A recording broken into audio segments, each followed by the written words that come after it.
A state of emergency has been declared. Just declared a state of emergency for all Georgia counties effective immediately. That executive order will be posted here shortly.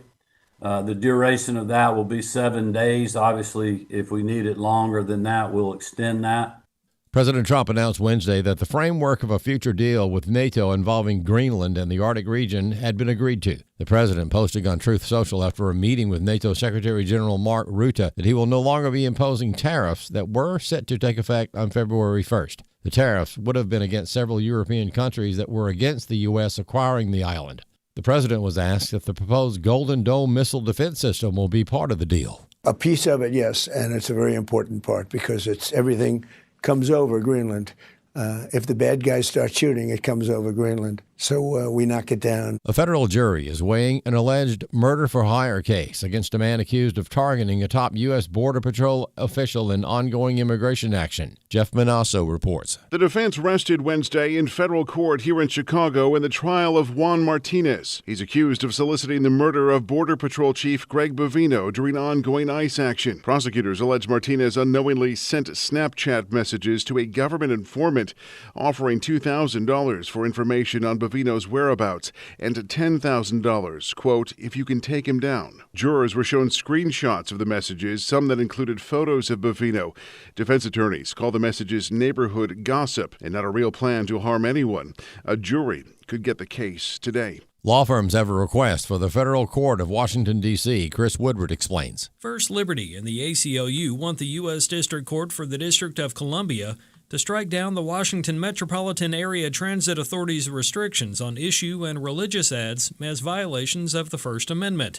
First Liberty attorney Jeremy Dice. Our client, Wall Builders, talks about America's religious history, and they wanted to advertise in D.C. about the religious background of the founders of our nation. So they submitted an ad that had the word Christian ? Overlaid of Washington praying outside of Valley Forge, and another one where the famous painting of the Constitution being presented to Congress, very famous painting that hangs in the United States Capitol. And in both of those instances, the ads were rejected. When attorneys began going over the information, Dice said it seemed as though the Metro did not know how to apply its own policy. For example, Dice said there are all kinds of ads out there, including an ad for a local Planned Parenthood clinic. That certainly has issues on their website that would have differing opinions in the public, and yet somehow those ads are allowed to be on the sides of a bus, but our ads, our clients' ads, are not. And so what we've asked the court is that the court would enter final judgment in our favor, saying that the policies that the Metro has in place right now violate the Constitution, specifically the free speech clause and the free exercise clause of the First Amendment. I'm Chris Woodward. There's more news online at afn.net and download the AFN mobile app for your Apple or Android device. I'm Rusty P. Hello, everyone. I'm Tim Wildmon, president of American Family Association and American Family Radio. Hey, the tours we've got planned in 2026 are going to be fantastic. They're historical, spiritual, heritage tours. For the information all about them, the D.C., the Williamsburg, the Boston tours, go to wildmongroup.com, WILDMON group.com, and we hope to see you on one of our 2026 spiritual heritage tours. Welcome to Today's Issues, offering a Christian response to the issues of the day. Here's your host, Tim Wildmon, president of the American Family Association.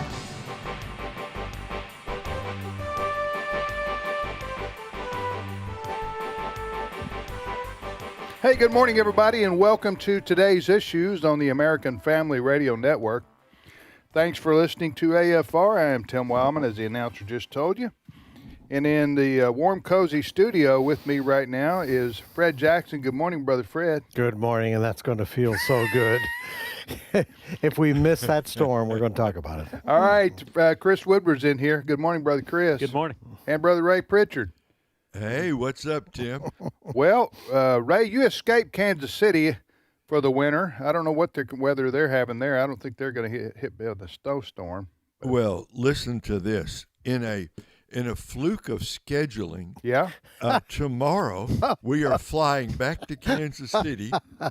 We are renting a car and driving down near Wichita, where they're expecting 8 to 12 inches of snow because I'm supposed to speak in a Bible conference starting Sunday morning, and the low in Whitewater, Kansas, Sunday night is -6. -6. Can I be a prophet for a second? Please do. Somebody interject some hope here for Ray. Ray, you ain't going nowhere. No. I don't think we're ever going to see Ray again. That's right. I'm going today. to be at the bottom of a snowdrift somewhere. And today, ladies and gentlemen, in the Flint Hills of Kansas was discovered a man in his Frozen in the time. frozen tundra. who Get rerouted to Phoenix. to quote from some. I got to talk to my booking I agent, know. which is quote me. to quote from some onlooker. Quote, he was an idiot, end quote. That's right. Thank you.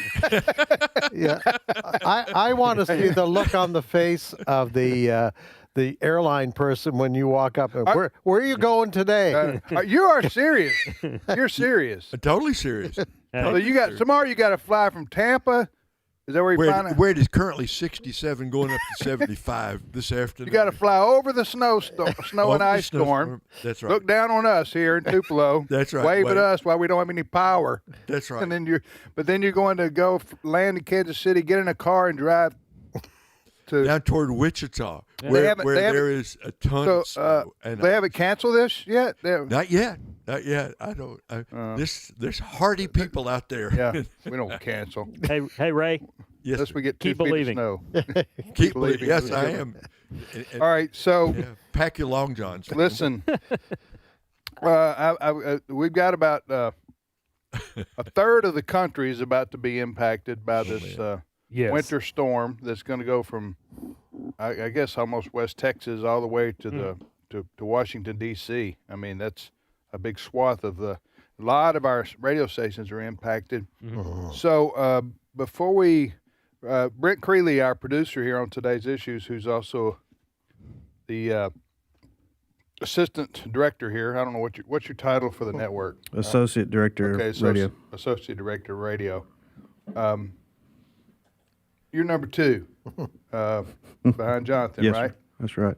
In terms of overseeing the radio network. Now, I'm going to assume we're going to be off the air. Well, let me just say this. I don't know if we'll be off the air. I don't think we're going to be doing live programming here on Monday for the most part. Yes, sir. The way it looks now, and I'm talking about our area where our main studios are located in Tupelo, Mississippi. We're supposed to get freezing rain on Saturday all day, pretty much, and then Sunday again. Mm-hmm. I don't know when it stops, but that's the worst. You'd rather have sleet, you'd rather have snow. Freezing rain, it's like the end of the world's happening. So my question to you is, what will we be doing here on Monday if we lose? If our staff can't come into work? Yes, sir. Yes, sir. If staff can't come into work, we don't have show hosts, that kind of thing. We have pre-records that are lined up, best ofs that are lined up. Okay. We will still have programming going on, but it'll be pre-records and best ofs. Okay, what are we going to do Monday on this show? Monday we have a best of Trivia Friday that we can air. Okay, so we're going to laugh and whoop it up while everybody's out of power. Yes, sir. Okay, I got it.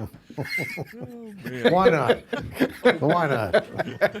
Gotta have some fun. You gotta have a little fun while you're freezing. Well, you're total misery. Okay, so here's where generators are premium. Am I right? Mm-hmm.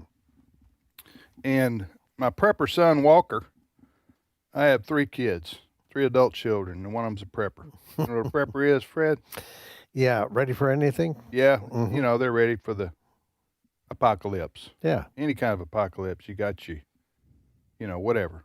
Snow apocalypse. You got your, what do you call it when the dead people run around in your yard? Zombie? Oh, the zombie apocalypse. Yeah, the zombie apocalypse. We got the zombie apocalypse. So he's prepared for any kind of apocalypse. Uh-huh. And he's got a generator. I should have told him because now his neighbors are listening. And he wanted it to be, a secret. You know what I'm saying? That way you don't have to share with others. Well, now you've told the whole in nation. the good Christian spirit. Don't have to give the address on the air. I want so the whole neighborhood comes over to my house because I was the only one willing to spend $3,000 on a generator, and they want to use my buddy burner now. Okay, I got it. All right, so we'll hopefully this won't be as bad as they're saying it could be, but you got to plan for the worst. And I was not here in 1994 in the Tupelo area, but I've been told stories. It was, in a word, awful. Yeah, what happens, and many people listening across the country have seen snowstorms. I mean, seen ice storms in their lifetime, and it is. But yeah, the one that hit our region in 1994 actually. It was so bad that one of our towers in the Mississippi Delta, I think it was a 300-foot tower, it got so much ice from the freezing rain that collected on it that it collapsed. Mm-hmm. Can you imagine? Yeah. Then thank God nobody was hurt. We had land around there. It was out in a field, but that can happen. You get ice build up on these, and that's what happens with especially your pine trees. And we're pine tree country right here. Every pine needle becomes a weapon, basically, if you have freezing rain, and that builds up and builds up and builds up. So was it 2 weeks people were without power? Yeah, oh yeah, no, 2 to 4. 2 to 4. 2 to 4 weeks. And I'm thinking around all these the power companies around the country are so good to help each other. Mm-hmm. When we see hurricanes hit the Gulf Coast, all of us see the trucks coming from Ohio and Iowa and Oklahoma, and they're all going to help the folks in Florida or Louisiana, whatever. Well, in this case, you're going to have potentially a larger swath of the country affected by. I was looking at the weather for Texarkana. Same thing, freezing rain. So if freezing rain comes all the way through Arkansas, North Mississippi, Tennessee, it could potentially be people without power for weeks. Yeah. That could potentially happen. Hopefully it won't, prayerfully it won't, but it may happen. All right, you're listening to today's issues on the American Family Radio Network. Okay, one other thing related to this, and I want you guys to tell me if I did wrong or not, Ray. You ready for this one? Ready. I went out to Kroger, and I bought like 6 dozen eggs. Okay.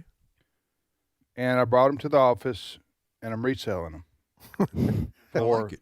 for double what I paid for them. Is that against the Bible, Ray? That's the American way. Okay, that's what I thought. I was being an entrepreneur. That's right.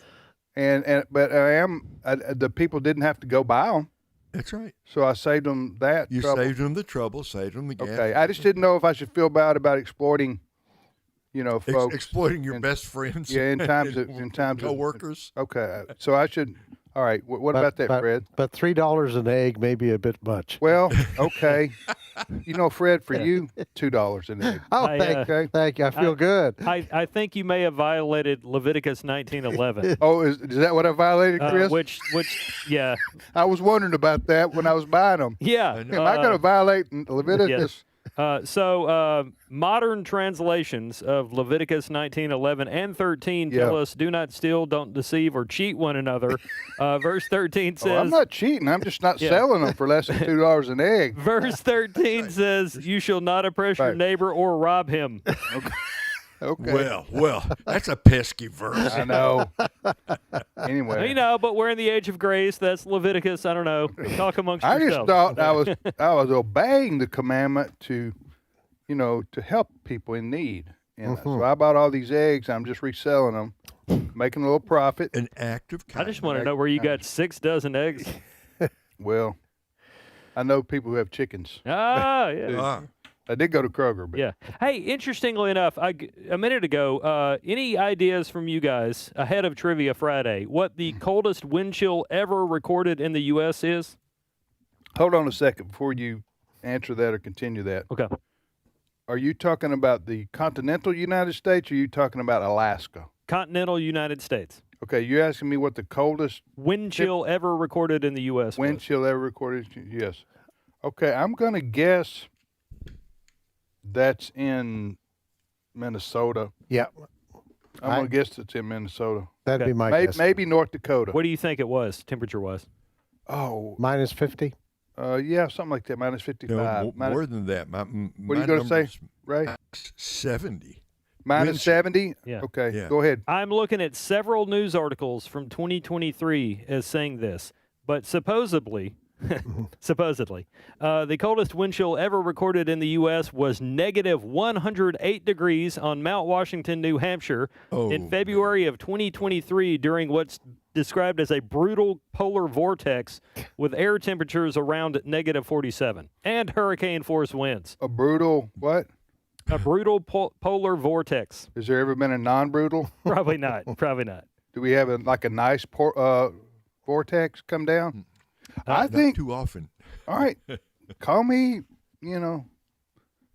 superstitious or call me conspiratorial, but I think Canada's, Fred, your home country's getting revenge. They're behind this somehow. They got tired of Trump saying he's going to make them the 51st state, and they'll say, you really want this? By golly, really want we'll show you what you're getting then. Yeah. That brings new meaning to the war of northern aggression. Canada is involved here. Yeah, when Canada gets upset, it doesn't blow hot air. It blows cold air. It blows cold air. Really cold air. Oh, my word, my word, my word. All right.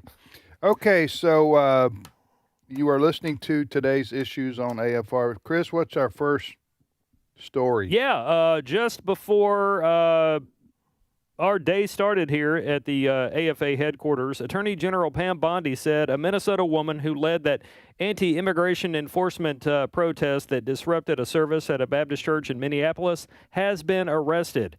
Pam Bondi made the announcement on X. The lady arrested is Nakima Levy-Armstrong, who has done various media appearances in recent days, claiming that she did nothing wrong when she and other people busted up in this Minneapolis Baptist church and caused some havoc. We can play that audio now. It's clip 9. That was said in the beginning. We did not rush into that church. And I do want to correct something that was said in the beginning. We did not rush into that church. We actually went and sat down and participated in the service. And after the pastor prayed, that is when I stood up and asked him a question in response to his prayer. And then he responded to me. And then I proceeded to ask him about Pastor David Easterwood and how is it possible for him to serve as both the pastor and the director of ICE for Minnesota. And instead of responding to me, as soon as I said the name David Easterwood, the pastor says, "Shame, shame." And that is when I led us in chants, "Justice for Renee Good" and "Hands Up, Don't Shoot." So I want to clarify that. We didn't rush in. We didn't bust in. We were a part of the service until I got up and posed that question to the pastor. The federal government says otherwise. Yes. Well, what's she being charged with? She'll like to be charged under the FACE Act, the Freedom of Access to Clinic Entrances Act. Yes, it does primarily have to deal with protesters outside of abortion clinics, but Republicans agreed to pass this bill if they include it in the FACE Act, disrupting church services. Okay, so listen, I'm completely and totally against what these people did. It was awful. They disrupted a church service for these folks in Minneapolis. However, looking at it from a lawful a question about the law, Ray, I mean, if they went in, okay, follow me now. Don't say, well, you're on their side. No, I'm not on their side. I'm asking a legal question. I know we're not lawyers here, but can you charge somebody for if it happened like she said it happened, right? Can you charge somebody or even a group of people for going into a church? That's not illegal, right? In fact, churches are welcoming. They want more people. You go in, you sit down, and you don't disrupt the service. Okay, you're not up there taking over, shouting, pushing. You know what I'm saying? Got a megaphone or whatever the case may be. Mm-hmm. And you just sit there, and then after the church service is over, as she said, then you ask a question. That's not illegal, right? So I don't know, unless they made some kind of a threat to anyone there on the premises, this may not go anywhere. because again, if it happened like this woman said it happened, the Justice Department, the United States Justice Department, may be bringing these charges because it's a technical, and maybe it's just to scare these folks, or to put them in their place. Does that, Fred? How do you see this? And then Ray can comment. Okay. Well, the problem for this lady Nakima Levy Armstrong is there's a copious amount of video that would dispute her assessment of this. First of all, they were in the middle of a church service. Mm-hmm. It wasn't before, it wasn't after. The preacher was delivering his sermon. That's when they come in to the church sanctuary. So they disrupted the service. And if you look at many of the videos that have come out there, you've got this other guy who I expect will also be charged. You've got this other guy who is just screaming in the face of one of the parishioners. So, that's her spin on it right now. We'll see what happens. Mm-hmm. You go ahead, Ray. Ray, go ahead. Mm-hmm. Okay, one part of it is abundantly, we can agree with this woman. It's not as if 4 buses pulled up, chanting, yelling, and screaming as they tried to force their way into the church. Right. No. So we all agree on that. They walked in and took their place, and they found a seat. And Tim, your larger point is exactly right. If they had come in, sat quietly, listened to the whole service, said nothing, not interrupted, not disrupted, the stuff, Fred, that you were talking about, if they'd just done what normal visitors to a church did, and then walked out and made statements out on the sidewalk, I don't think anybody would be getting arrested. But what they did by disrupting a worship service, they may say, well, we didn't threaten anybody. Disrupting a worship service where children are present, that is a threat and a danger. And frankly, in some churches, something very bad might have happened in retaliation. That's a very good point. That answers my question that I posed. Go ahead. Yeah. Well, I was going to say everything to build off the fantastic points already made here to answer your question. I'm not a lawyer. I have a BA in communication from an agricultural and mechanical university. But I'm looking at the language of the Freedom of Access to Clinic Entrances and Places of Religious Worship Act. It says the act prohibits the use or threat of force and physical obstruction that injures, intimidates, or interferes with a person seeking to exercise the First Amendment right of religious freedom at a place of religious worship. It also prohibits intentional property damage of a facility providing a place of religious worship. So, based on that thing that I just read, the government's going to have a really good case to make here that she did violate this if they do pursue these charges. Yeah. All right, you're listening to Today's Issues. If you want to send us an email, as long as it's positive and encouraging, that's a K-Love email is what we call it. Positive and encouraging. Go to comments@afr.net. Comments@afr.net. Next story, Chris. All right. From Minnesota to Greenland, a place that some might say has Where a similar is it colder climate. today, Chris? Minnesota or Greenland? I don't know, but I could take the rest of this show to thank you and Fred for not sending me to do a live report in Greenland like Fox's Lucas Tomlinson yesterday. God bless him. Who was in Greenland? Fox News? Yeah, Lucas Tomlinson. He does national security stuff for Fox News Channel. Great reporter, and he was doing live cut-ins from Greenland. Was Greenland preparing for our invasion? According to his news report, because prior to what I'm about to talk about, this framework, and I'm using air quotes, Lucas had talked about how the Danes and other European countries had sent troops over there. The Danes? The Danes. Oh, the Danes. Yeah, not Dames. Okay. I misunderstood. It's amazing. One letter, N-M. Yeah, well, we're Danes. The Danes. Anyway, Danes. So President Trump, he's got this framework of Greenland up there. And this was news that broke yesterday. It really drove the rest of the news cycle for us on AFN. What broke, Chris? Well, President Trump announced what he called a framework on a deal involving Greenland. Okay. And that resulted in a lot of people going, well, I need more details and stuff like that. President Trump did do a TV hit with Fox's Maria Bartiromo to talk about his framework, and I'm using air quotes because that's the term that keeps being put out there. Here's the president himself, clip one. It's really being negotiated now, the details of it, but essentially it's total access. It's there's no end. There's no time limit. A piece of it, yes, and it's a very important part because it's everything comes over Greenland. If the bad guys start shooting, it comes over Greenland. So we knock it down. Now, if you're wanting more information, it's still to come because we're all questioning what exactly this framework Fred, is. what is this? What's President Trump talking about there? Well, the big news first was that he's not going to take Greenland by force, Right. which he has led people to believe. Yes, he has. That what he believed in. That was the big news first. Secondly, what it appears is that President Trump in that interview with Fox said the Golden Dome that he's talked about, in other words, weapons from originating from space, that the Golden Dome will cover that portion of Greenland that he feels is necessary to stop the Russians from shooting at us.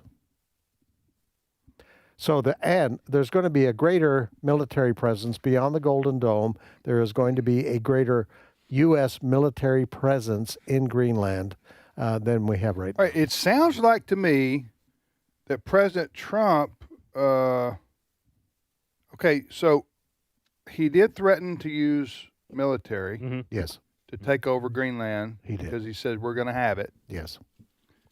And you're telling me he went to Davos, this World Economic Forum. He gave a speech, and he said, I'm taking that back. We're not going to do that. Right. But then he goes on this TV show and says, we got everything we wanted anyway. That's what I heard. Yeah.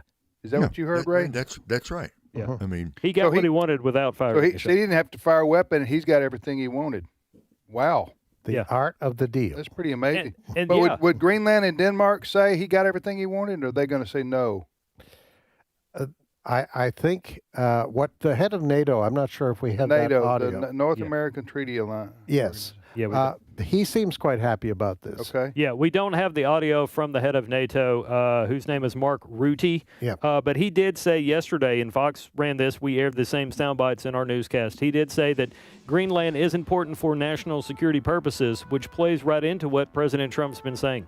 For what nation? What nation? Well, basically, we want to use it as some sort of defense against Russia or China should they do things militarily in the Arctic. Yeah. Well, but Denmark is still going to control Greenland, Yes. correct? Yes. They're not giving up the sovereignty. Okay. Yeah. Except they are. According to Trump right there. We'll control the water. They can have the land. I don't know. Maybe they're going to work out some kind of deal, right? Short of us having to send in the 82nd Airborne. No, not going to happen. Send in the U.S. Navy to take on their fishing boats. That's right. All right. Well, maybe it'll all work out for everybody. We can all sing Kumbaya. There you go. We'll be back. Made a deal. We'll be back momentarily.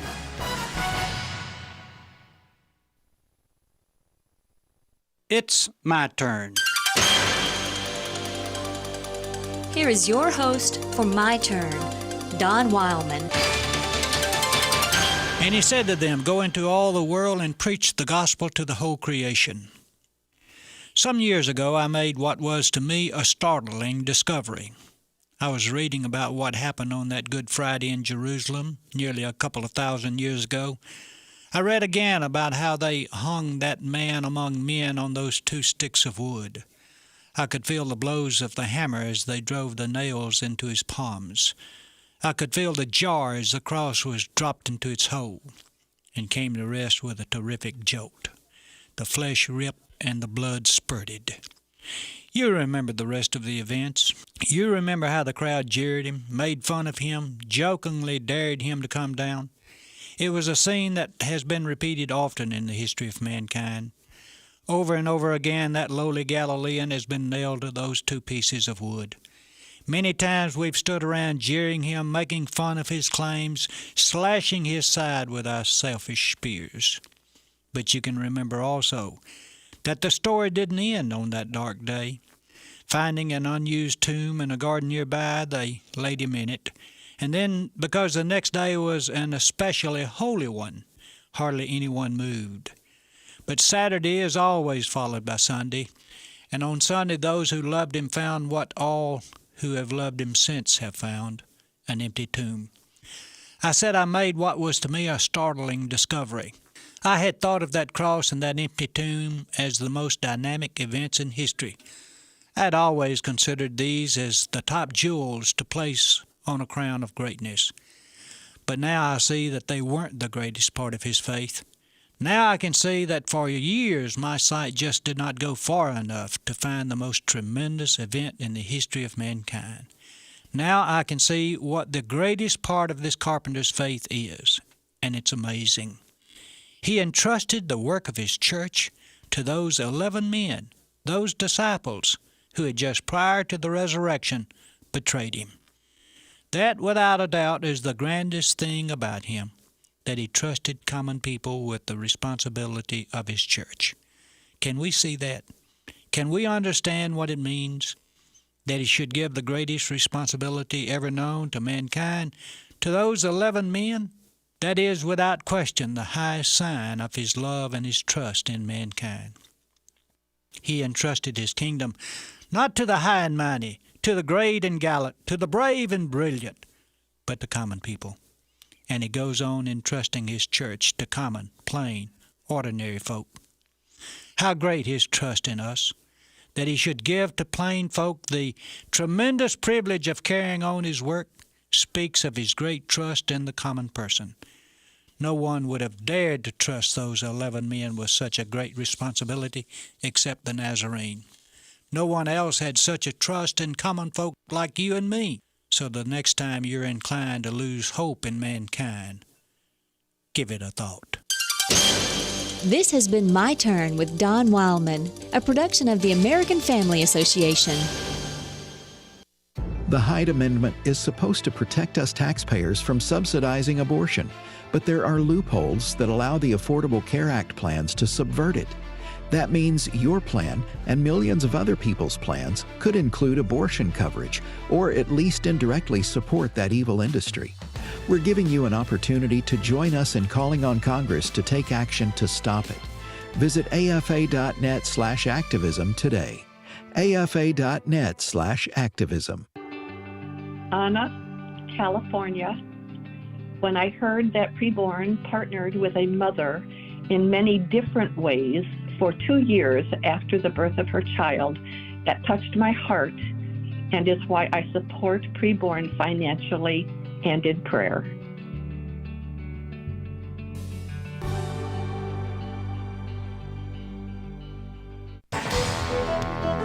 This is Today's Issues. Email your comments to comments@afr.net. Past broadcasts of Today's Issues are available for listening and viewing in the archive at afr.net. Now, back to more of Today's Issues.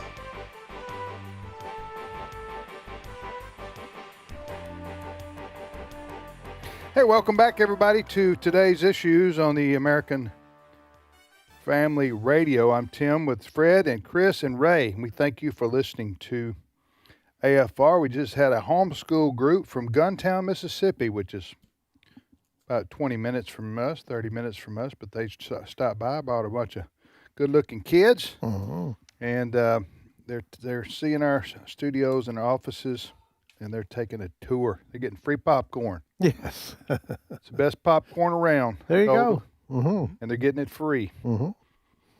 So I did charge them for the eggs.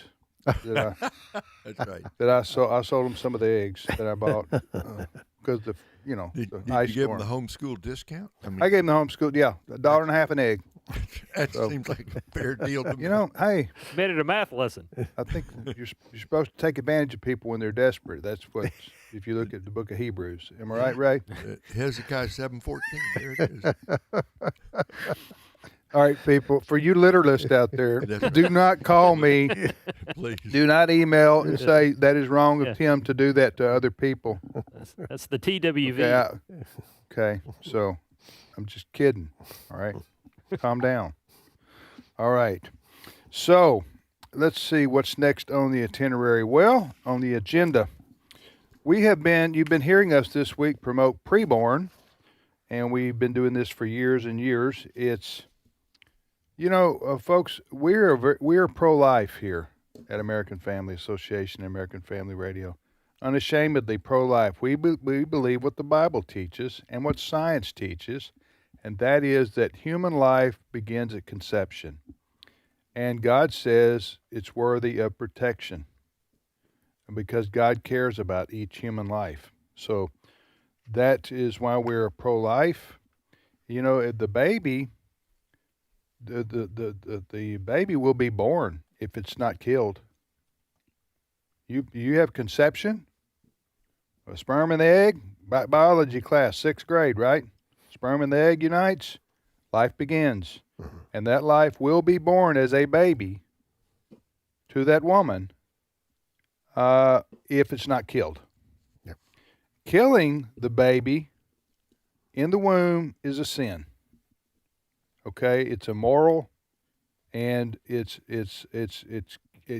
taking the life of an innocent human being. So if you wonder what motivates pro-lifers, it's saving the life of the baby, first and foremost, and then it's also ministering to, that's what preborn does, the woman, or in a lot of cases, the young teenage girl who's pregnant, having the baby. And so, you don't need a law. We don't need the Supreme Court to do anything. We don't need the government to do anything to do pro-life ministry like preborn does, and AFR supports their work, and we have for years and years. Joining us is a gentleman who started preborn, who God gave the vision for preborn, and that's Dan Steiner, who's the president and founder of preborn. Dan, good morning to you. Joy to be here, Tim. Thanks for the opportunity. Did I have you pegged right? Aren't you in Indiana? Yes, sir. Frigid, Indiana. It's going to be 1 below here this weekend. Ooh, 1 below. That's right below 2 below. You see what I did there, Dan? See what I did there? Yeah, that was not funny, but appreciate your courtesy laugh there. Anyway, one below's right below 2 below. You get that, Fred? I got that. Yeah. All right, so Dan, that's a joke. So. When did preborn start, and where did you get the name for the ministry?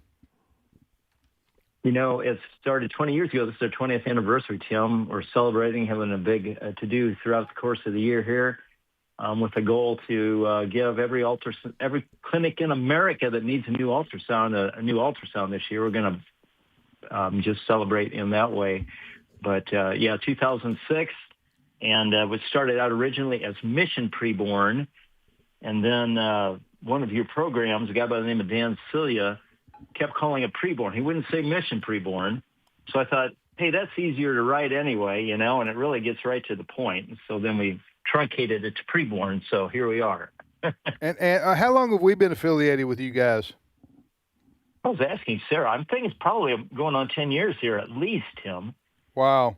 So how many, I know you're just guessing. I'm just going to ask you to not holding you to the exact number, obviously, but over those 10 years, listeners to American Family Radio have made contributions to help preborn in your work.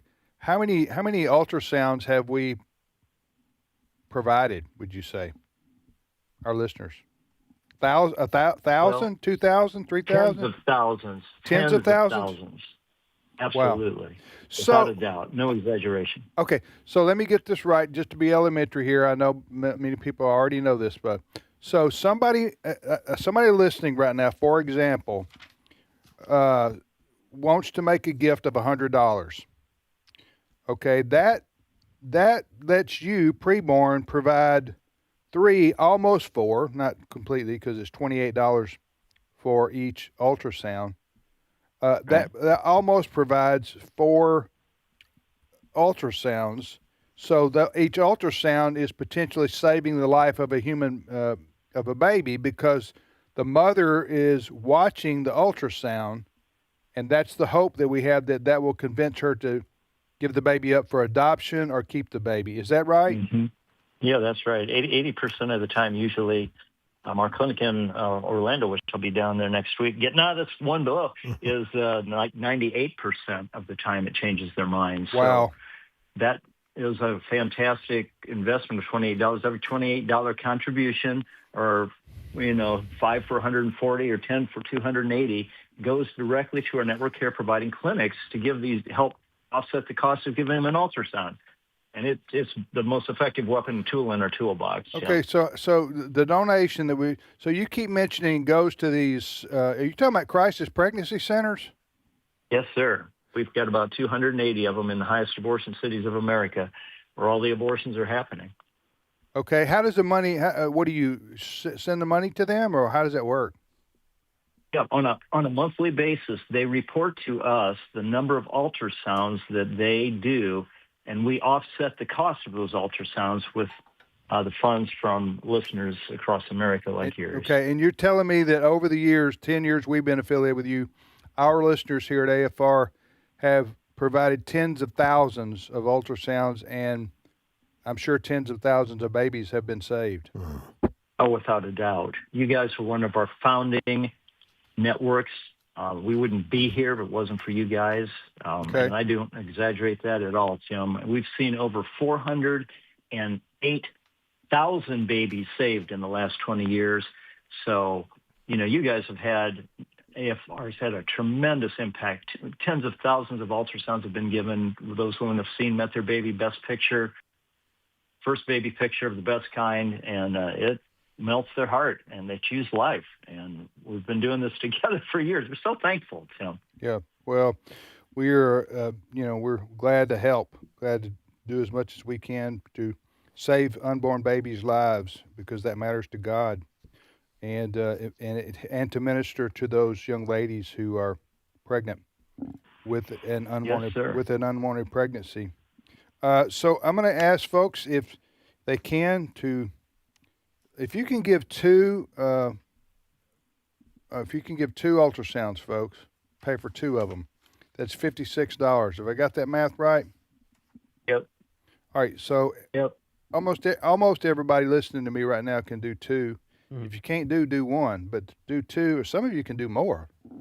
But two ultrasounds, potentially saving two unborn babies who would otherwise be aborted, is $56, right? Yes. So I'm going to give you the phone number. Where does this phone number call, Dan? That goes to your operation, actually, Tim. Okay, Dan, couldn't you do better without embarrassing me there? Just say I'm not quite sure, Tim. Anyway.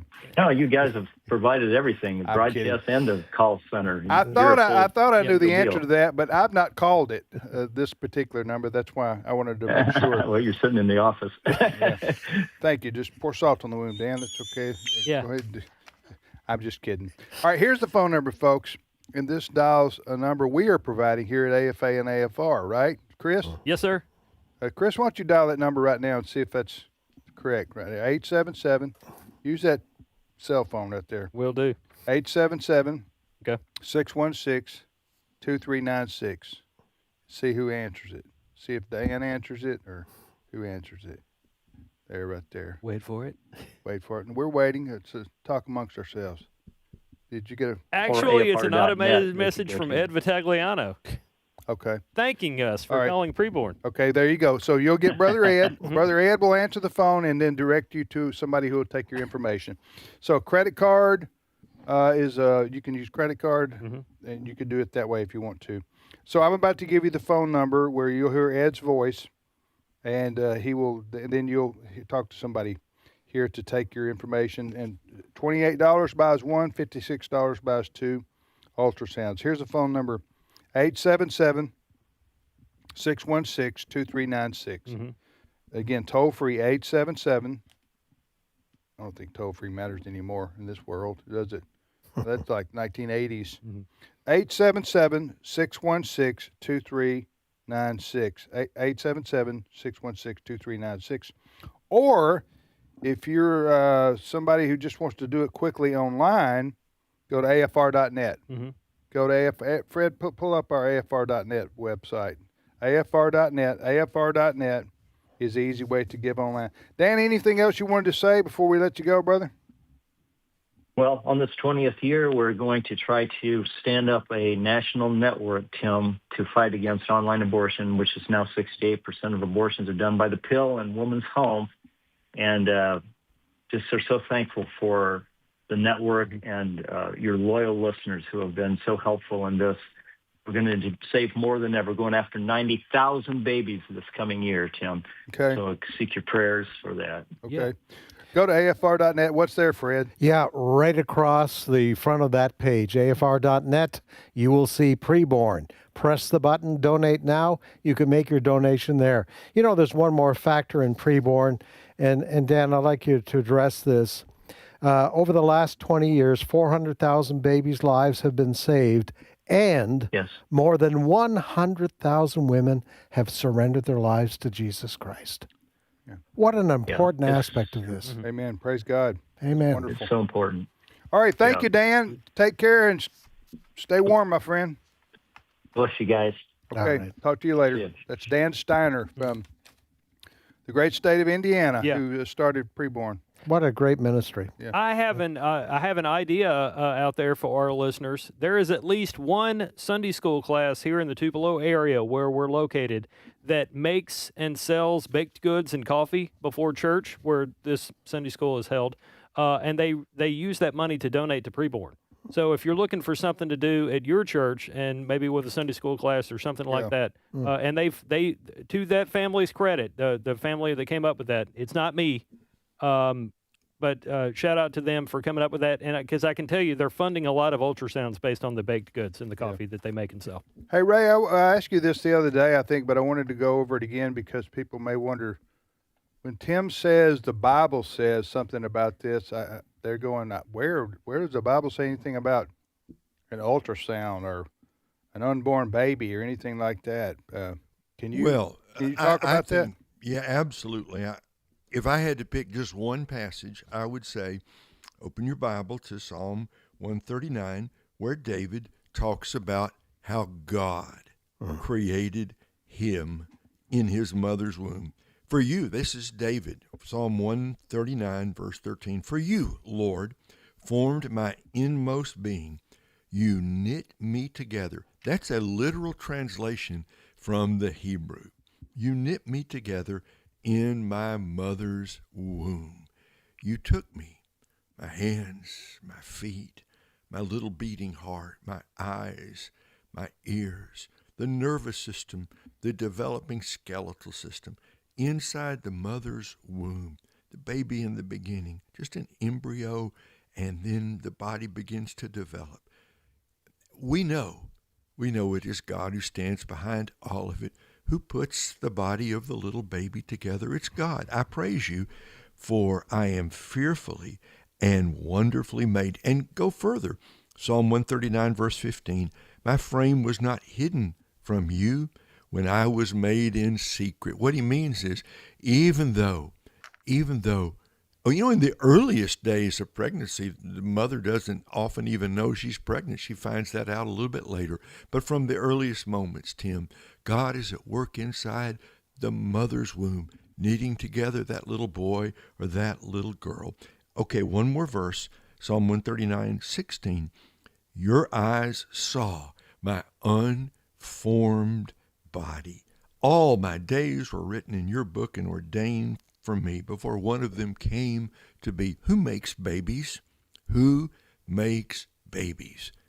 God does. Now, we as humans we have the honor of joining in the process, but who makes the baby? Who gives life to the unborn baby?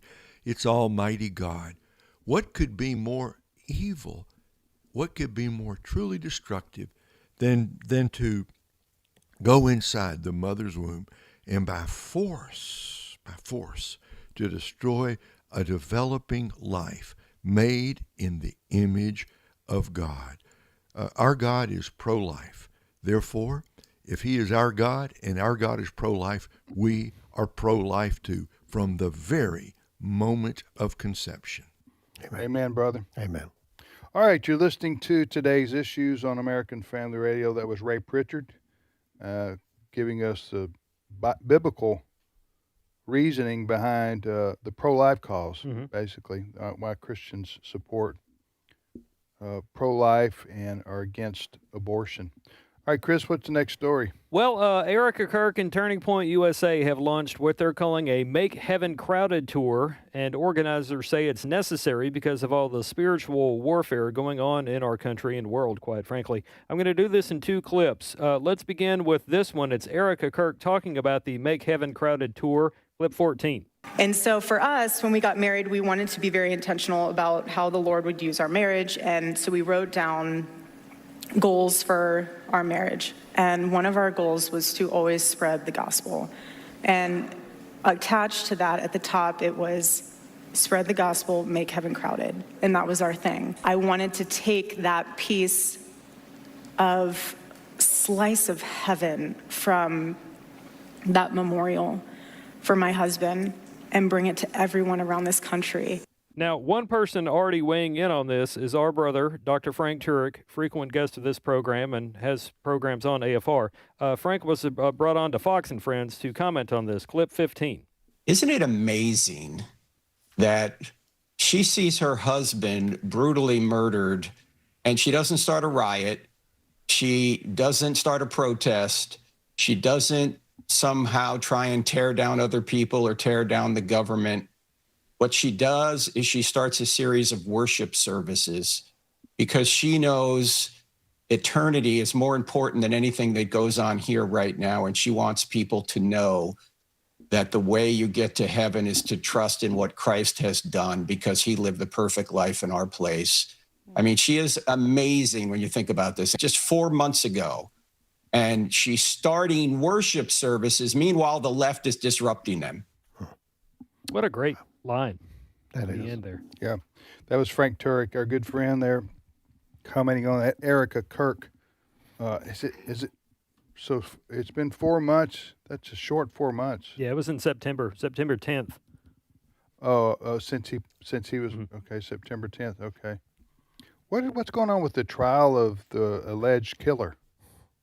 Well, lawyers for the alleged killer, they were in court last week trying to get the prosecution dismissed because one of the prosecution lawyers has a relative that happened to be at the rally where Charlie Kirk was assassinated.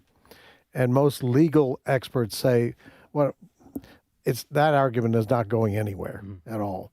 Of course, they've been arguing they don't want cameras in the court, all kinds of things to delay this. And Erica Kirk the other day said, listen, there were all kinds of cameras on when my husband was assassinated. Why can't we have cameras there? And let's get on with this trial. Now, she has stated publicly she has forgiven the young man who is charged in that murder, but she wants justice done. And right now, a lot of people agree with her that justice is being delayed just because of these tactics being used by these defense lawyers. Did the alleged killer say, has he said anything publicly? In other words, has he said I did it or I didn't do it, or has he not said? There's been a not guilty plea, and people may find that hard to believe because he wrote notes. The suspect wrote notes basically admitting to this. There's also a video of him getting off the top of that building. Yes, yes. But they're going to try to use technicalities, which is what defense lawyers do. So when you plead not guilty, doesn't mean you didn't do it. You're trying to get a lesser sentence. That is correct. I guess. Yeah. All right.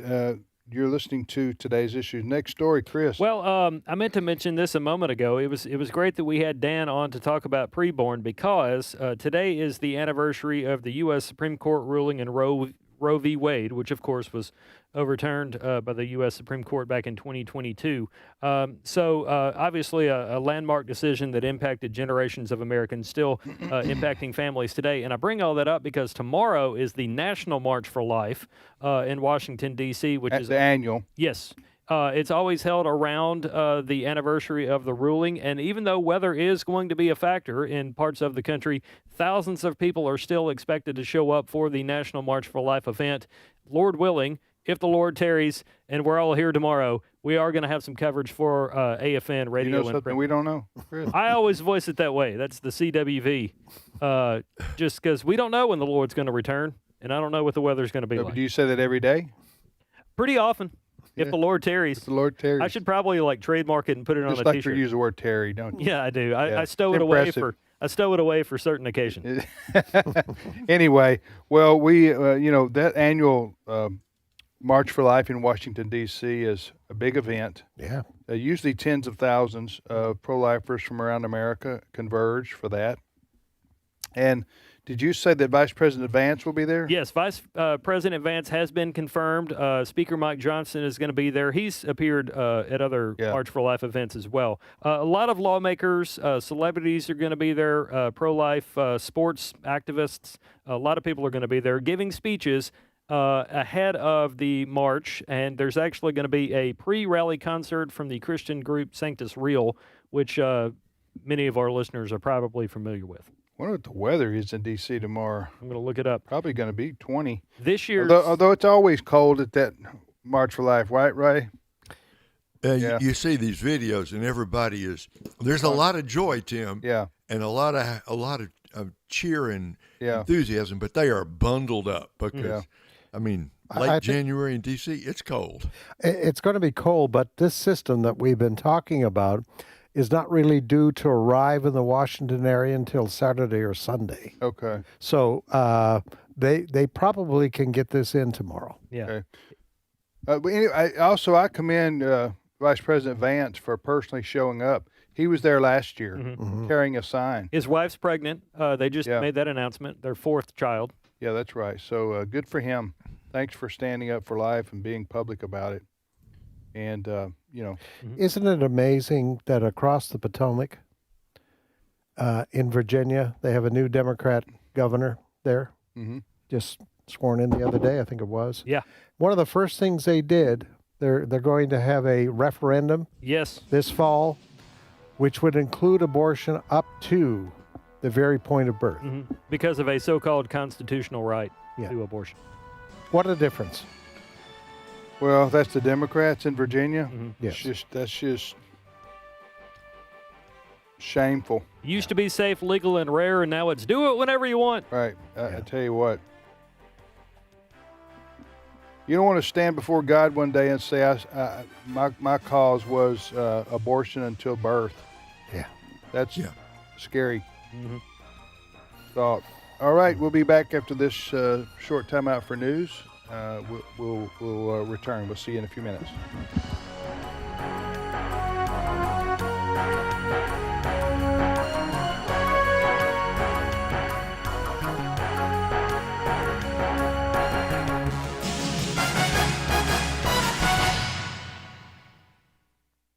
The views and opinions expressed in this broadcast may not necessarily reflect those of the American Family Association or American Family Radio. Faith, family, freedom. American Family Radio. Do you know the largest unpaid and untrained workforce in America? It's not in a factory or an office. It's the 65 million family caregivers. And if that is you, I understand the journey you're on. Peter Rosenberger has been a caregiver for 4 decades. He's the host for Hope for the Caregiver, Saturday mornings at 7 Central on AFR. This is American Family Radio, a listener-supported ministry of the American Family Association.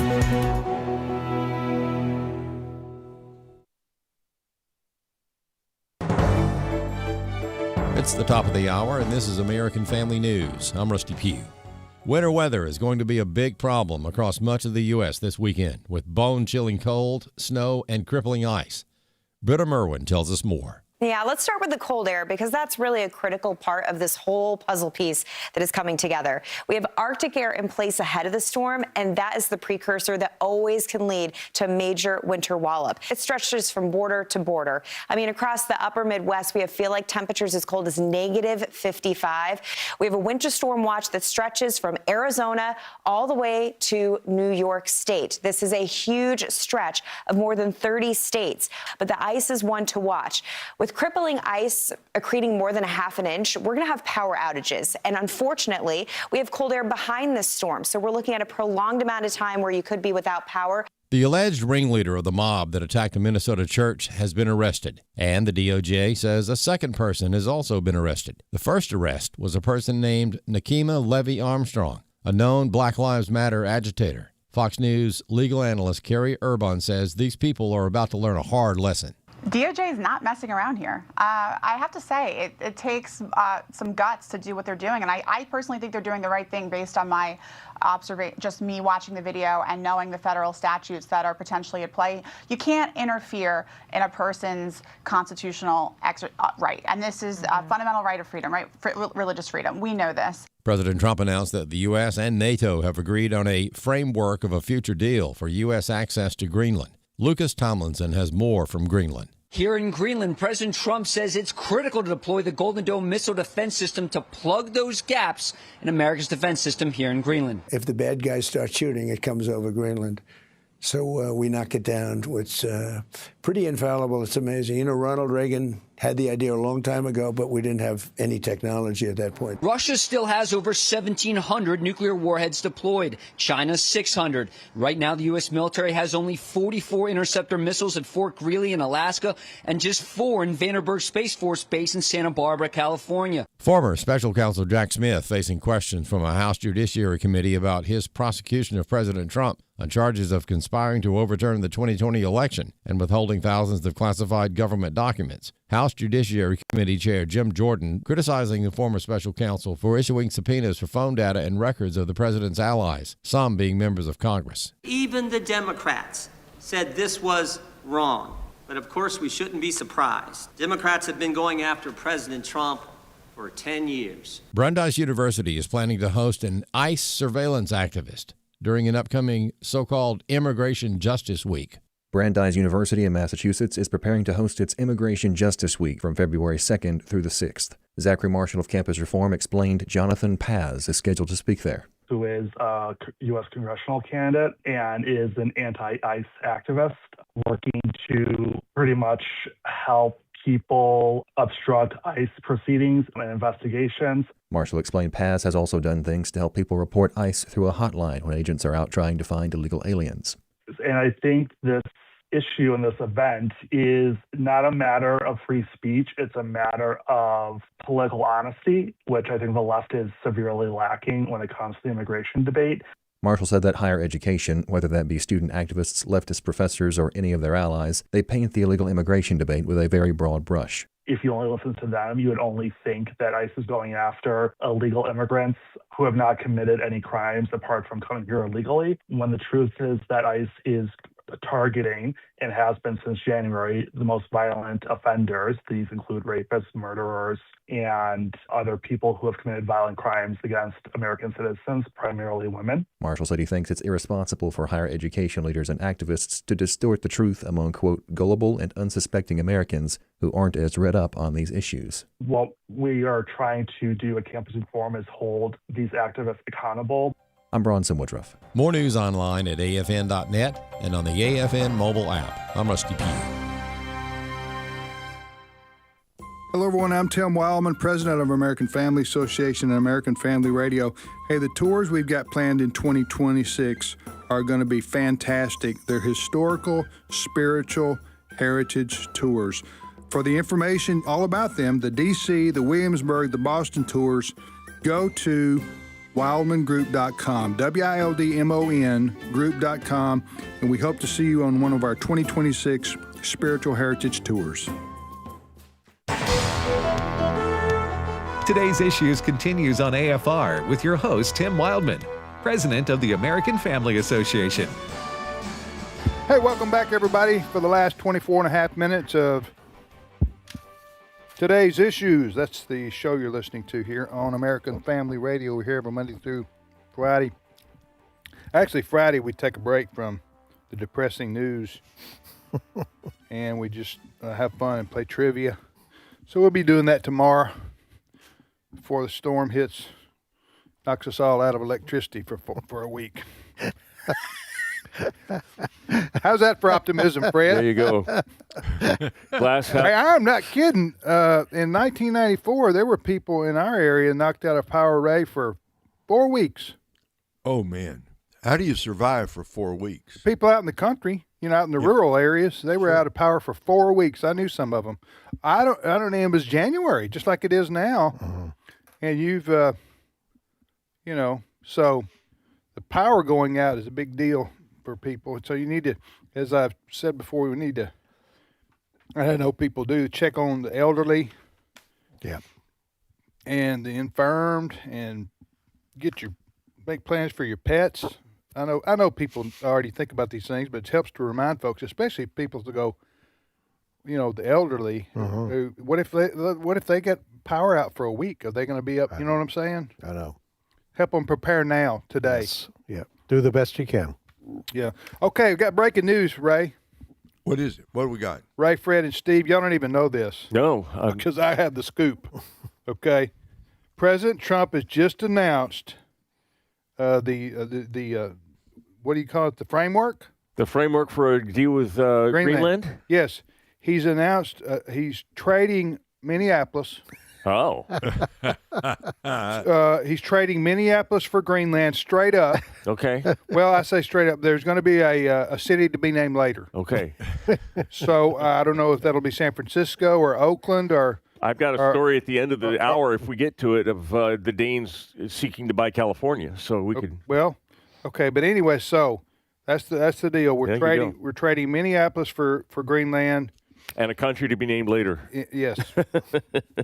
A city to be named later. Okay. And we will rescue Jan Markell before that. Yes, we will. I think. Does she live in Minneapolis?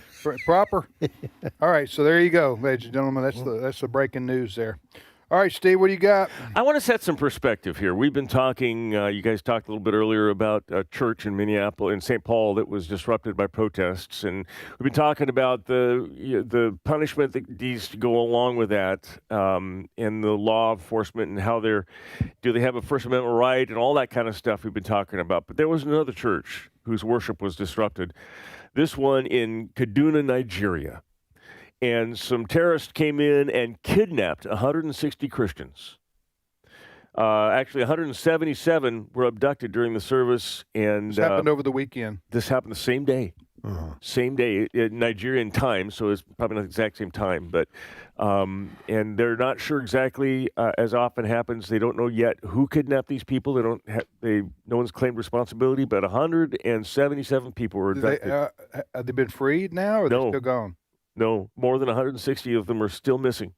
All right, Ray, and you've mentioned this before in Nigeria. Have you been to Nigeria? I have been to Nigeria, yeah. Okay, so when we read a story like this, where 177 people, in the past, in a lot of these African countries, you have a very aggressive, hostile Islamic, I don't know what you want to call them, warriors? Terrorist groups. That's a good word. And they attack Christians all the time on an ongoing basis. Christians have to deal with this. And sometimes it's encapsulated in a civil war. So the religious aspects isn't talked about. But I don't know if you know who's to blame here, but tell me, in Nigeria, I've got more of a question about this. Yeah. Yes, sir. I mean, to kidnap 177 people. Yeah. 168 still missing. Yeah. I think like about 9 of them or so escaped. First of all, this didn't happen overnight. This involved a lot of planning by some bad guys somewhere. And Steve, you got to have a pretty big force behind you to to take 168. A couple of people with guns walking into a church with worshipers. I don't know that you'd have to actually have all that many resources to get. Well, okay, but you got to have the trucks to get them. Yeah. I'm just. You would have to prepare for this. I'm just thinking this isn't this. Oh, let's go down there and bust up this church. Somebody was sending a real message. We don't want you or your religion in our country. There are a couple, this has happened several times. Nigeria's kind of been a hot spot. And talking with Todd Nettleton, who's the spokesperson for Voice of the Martyrs, sometimes it is a Muslim terrorist group who's trying to send a message to Christians, you're not welcome here. They will kidnap them and maybe disappear them. You never hear of Christians kidnapping Muslims, though. Isn't that weird? But sometimes it is literally just people going in and looking for ransom. It has nothing to do with religion and everything. True. They just go and they start sending ransom notices and everything. So both of those things happen. We don't know what this is. Who is the group Boko Haram, Ray? That is one particular brand. Now they are clearly Boko Haram. Clearly, they are Islamic terrorists. They're like ISIS or Al Qaeda. Yeah, that's a good word. That's a good. And they're spread. They're not just in Nigeria. They're in other countries in Central Africa as well. But they have found a haven in northern Nigeria. Roughly the way to think about Nigeria is the northern part heavily Muslim, the southern part heavily Christian. It's that central region, the Plateau State, Jos, and areas around there where it's partly Christian and partly Muslim, where a lot of these awful events are taking place. So yeah, the Boko Haram, they are the bad guys of the bad guys. We don't know that it was, in this case, we don't know if Boko Haram was involved. And also in talking with Todd Nettleton, Ray, the incidences are heading further and further south. Wow. We're seeing places which used to be fairly safe now at risk. Well, it seems to me, Steve, that cannot happen without somebody in the government either knowing about it or being paid off or turning and looking the other way. Robbery in Africa? Well, it could happen. Yes, it could happen. It would be highly unusual. I mean, and it's a scary thing, Steve, if you're talking about these terroristic activities, these kidnappings coming into the southern region, which is traditionally heavily Christian area. Yeah, it's just they keep pushing further and further south. All right, the Democrats are. Let's not mistake ourselves into thinking that they are neutral on these ICE raids. Democrats are all for the ICE raids. They encourage official Democrat politicians are encouraging Minnesotans to get out there with cameras and get in the way of ICE and break the law. I want you to listen to California Democrat Ted Lieu, who was talking about what he wants to see Minnesotans do. Cut 13. American people have the First Amendment right to observe ICE operations. The American people have the First Amendment right to peacefully photograph ICE operations. The American people have the First Amendment right to peacefully film and live stream ICE operations. Donald Trump has sent ICE across the country to try to intimidate people and communities in various states. And the people of Minnesota said, no, we're not going to take it. We will not yield. We will not bend the knee. And every time ICE engages in what appears to be abuse, more Minnesotans show up. Every time ICE and Border Patrol engage in what appear to be unlawful actions, more Minnesotans show up and observe, film, and live stream ICE. And this is so important because the evidence that is being gathered can be used in future years. And while this administration might not prosecute ICE officers or Border Patrol officers for violating federal law, a future administration can do so. The statute of limitations for most federal crimes is 5 years. Okay, that was Ted Lieu. Is he a congressman? Yes. Yeah. From California? Yes. Mm-hmm. Okay, my question is, I didn't hear him, and maybe he did give this, I didn't hear this.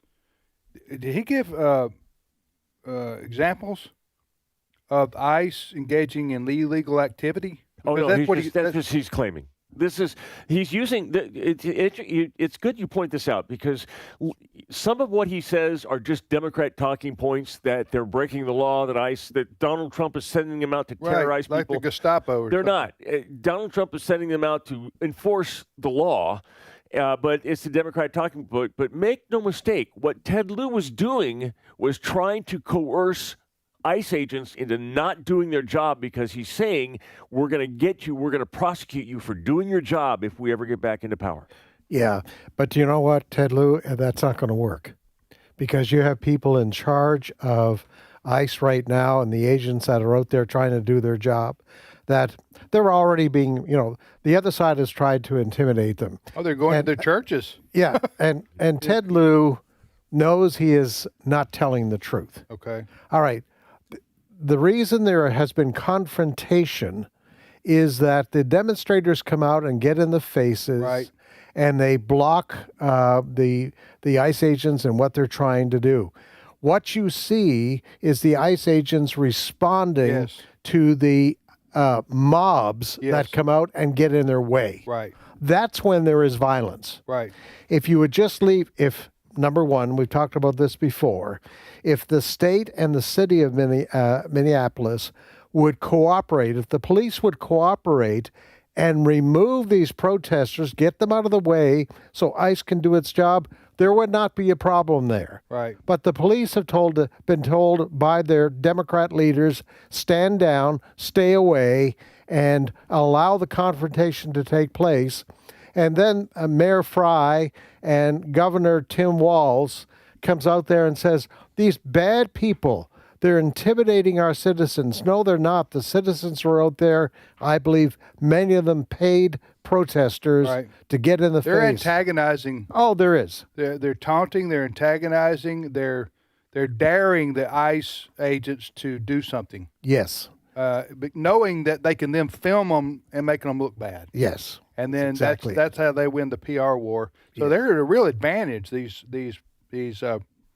I mean, as you say, paid protesters, those who are getting in the way, trying to interfere with the ICE doing their job. If you were an ICE agent and you heard a member of Congress say, we're filming you and we're going to prosecute you for doing what your superiors have told you to do, what your job is. Well, the filming part shouldn't bother anybody, because if you're not doing anything wrong, what does it matter whether you're filmed or not? I don't think the filming is always presented without context. The worst parts of it are presented, and it makes... Here's the bottom line problem, we've talked about this before, is that the Democrats, by their words and deeds, not all of them, but a lot of the Democrat Party and Democrats, like this fella here, they don't have a problem with illegal immigrants coming here by the millions. Mm-hmm. They want them. Mm-hmm. That's a sharp dividing line between people who are for law and order and for border control, and that we have a right to control our immigration system. These people don't. I mean, it's kind of stunning to say this. They don't believe it. They believe everybody ought to be able to come here and stay here and they don't care if they're drug dealers. They don't care if they're human traffickers. They don't care if they're child abusers. They don't care. They're protecting them from the ICE getting to them. They don't want any enforcement of our immigration laws. Now that's stunning for people to hear, but that's the position of a majority of Democrats. Now they may not say it exactly like I just said it, but their actions and their words otherwise show whose side they're on. This ICE agent the other day, I don't know if we still have this or not. There was an ICE agent who was so a car. This is in Minneapolis. A car pulls up to an ICE agent. The ICE agent pulls his ski mask down enough to talk to the individual. They look like they're about 6 or 8 feet away from each other. And it's two people in their cars, the ICE agent and this person filming with their cell phone, and they're filming what he's saying. And I'm not sure if the person. No, I know. So the person's filming is they're against ICE, okay? And the ICE agent pulls his ski mask down enough for him to be able to talk coherently, and you can understand what he's saying. And you can see his face, and he says, "We're here to arrest a child rapist. Do you hear me? And what you people are doing is interfering with our work, which will, that's who you're siding with. You're siding with the child. We're here. He told them why they were there and what they were going to be doing. And they were there to, and these people were instead blocking them from getting to this, what the ICE said. Yeah. Did anybody else see that video? Did you see it, Ray? Yeah, I did. Yeah, I don't think we ever caught it to bring it in here, but yeah, I've seen that. To your point, Tim, Donald Trump came out and addressed the media in the briefing room the other day, and he brought with him a bunch of mugshots of some of these people that are being arrested. And I just want to give you a little bit of a sense of what that sounded like. Let's listen to Cut 18. They're apprehending murderers and drug dealers and a lot of bad people. Boy, these are rough characters. These are all criminal, illegal aliens that, in many cases, they're murderers, they're drug lords, drug dealers. They're the mentally insane. There's some of them who are brutal killers. They're mentally insane. They're killers, but they're insane. Now, to talk about protecting these people, there is seemingly a competition on The View to see who can be the least intelligent. And at this point, Sunny Hostin is clearly in the lead.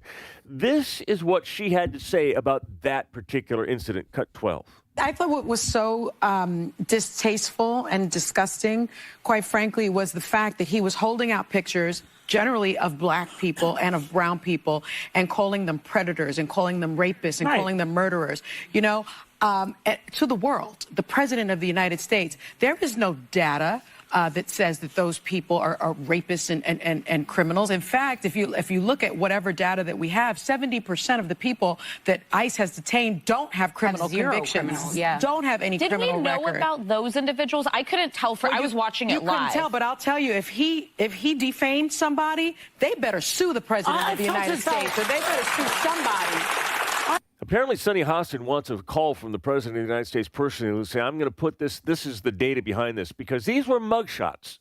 These were police mugshots of criminals that he was holding up, and Sunny Hostin saying, we don't know who these people are. What does brown or black have to do with anything? Because everything's about race with these people, Tim. Obviously, the majority of people immigrating here illegally from Central and South America are going to be brown. That's not a, or from Somalia, black. That's not a shock. No, but she wanted to portray Trump as being. Oh, racist. she wants to make it a racial thing. She wants to make Trump not whether these people are truly bad people. It's you shouldn't be showing brown or black people. And the fact that she says that we don't have any data. What do you want him to personally call you and tell you? I mean, yeah, that's stupid. What do you want other than I a agree mugshot? with you. She wins the stupidity award. You're listening to today's issue. Next story, Steve. All right. That one got you a little worked up. Yeah, just a bit. I'm going to calm down here with another story. Yeah. Our group here with Monica Cole, 1 Million Moms is putting a warning out to all our listeners, and she is saying to beware of PBS Kids. Now, this is not the first time that 1 Million Moms has warned about PBS Kids. There's a show there. What is PBS Kids, for those who don't know? PBS is the public broadcasting system. And Sesame Street people. Right. And one of the programs is Sesame Street, but they have a whole series of programming for children. Okay. One of the programs they have is called the Odd Squad, ODD Squad, as play on the Mod Squad, I suppose. It's about, and I have what this is about, are young government agents, Olive and Otto, use math to investigate strange occurrences in their town. Well, what were the strange occurrences that these people investigated here? It happened to be a homosexual wedding between two women under the Eiffel Tower, and Monica Cole wants our listeners to know probably not a good idea to expose your kids to PBS. What's the name of the show on PBS? The Odd Squad. Okay. You can read more about that at 1millionmoms.com. Yes, 1millionmoms.com. Yeah. 1millionmoms.com. But, you really have to be careful today. That's a good warning. You have to be careful today about all the children's programming across the board, not only, PBS, but other channels, that show. You can't just leave kids parked in front of the TV anymore. You better know what they're watching. Yes. Okay, now some shows you have a good reputation, and pretty solid, and they've never entered any kind of social engineering, so to speak. But PBS, is this British? Is that a British show or No, it's an American show? It's a U.S. show. Congratulations to the Trump administration for saying we're not going to fund it anymore. Yeah. Taxpayers have been giving money PBS. So to PBS to put this kind of garbage out there. Yeah. Yeah, they shouldn't be. No children's program should be promoting LGBTQ stuff. Children. First of all, children. Whatever you think of the LGBTQ movement, children aren't able to process that lifestyle and that behavior. You don't want to. You're a 7-year-old talking about homosexuality. Yeah, good night. Nobody wants that. So that's you shouldn't be doing that just on that basis. Whatever your views are on that topic, leave the kids alone. Yeah. Just let them have innocent children's program. Teach them lessons that are universal that everybody can agree on. Yep. So you got is it? By the way, Sesame Street still going? I don't know if they're making current. Ray, do you know? I don't know. What about I don't. What about the electric company? No, I think that's gone. The electric company. I watched that when I was in second grade. Huh? Ray, you know what I'm talking about, Ray? I watched the Jetsons. I mean, that was educational TV. And we're living out the Jetsons. And we're today. living out the Jetsons. That's right. The Jetsons meet George Jetson. That was, yeah. Yes, Sesame Street is still being filmed. It's currently in production in season 56. And by the way, look up the electric company and see if that's still on. I don't think that is. Sesame Street has been infiltrated by some of this messaging too. By the way, look up the electric company. See how long they lasted. Do you know what I'm talking about, Fred? I do. I remember that. Electric company. Ray, you know what I'm talking about? I've only heard of it. I remember it. I remember. You remember it, Steve? I do. It was like Sesame Street, not as popular, but. What about Rocky the Flying Squirrel and Bullwinkle? The electric company is still being filmed, it says. How long has it been on? The Electric State is currently in production with the electric company. How long have they been on? I think they used to have Morgan Freeman. I don't know that this is the same one. Maybe it he says, was on Sesame Street. It's currently in production. Filming taking place in Atlanta, Georgia, is set to be released on Netflix. Additionally, the electric company is being filmed in New York City, aimed at improving literacy for children. There you go. What was the show you asked about, Ray? Rocky the Flying Squirrel. Okay. Those. All right, type in, see if Rocky the Flying Squirrel's still on, Steve. That was a whole... that back in the 60s. Rocky and Bullwinkle.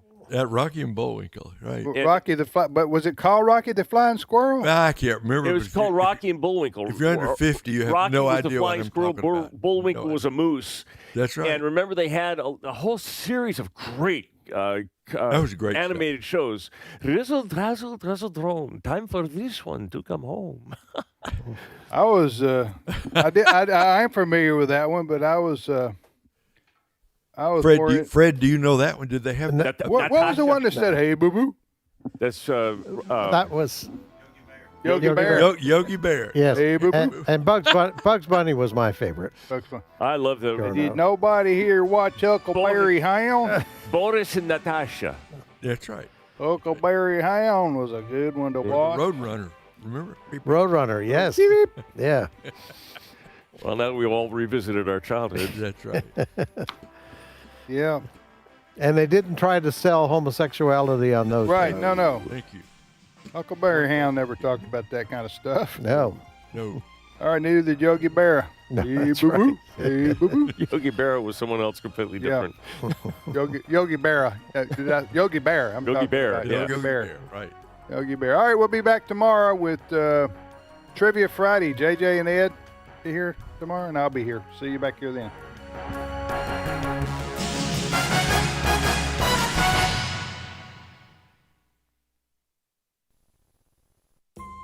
Hello, everyone. I'm Tim Wildmon, President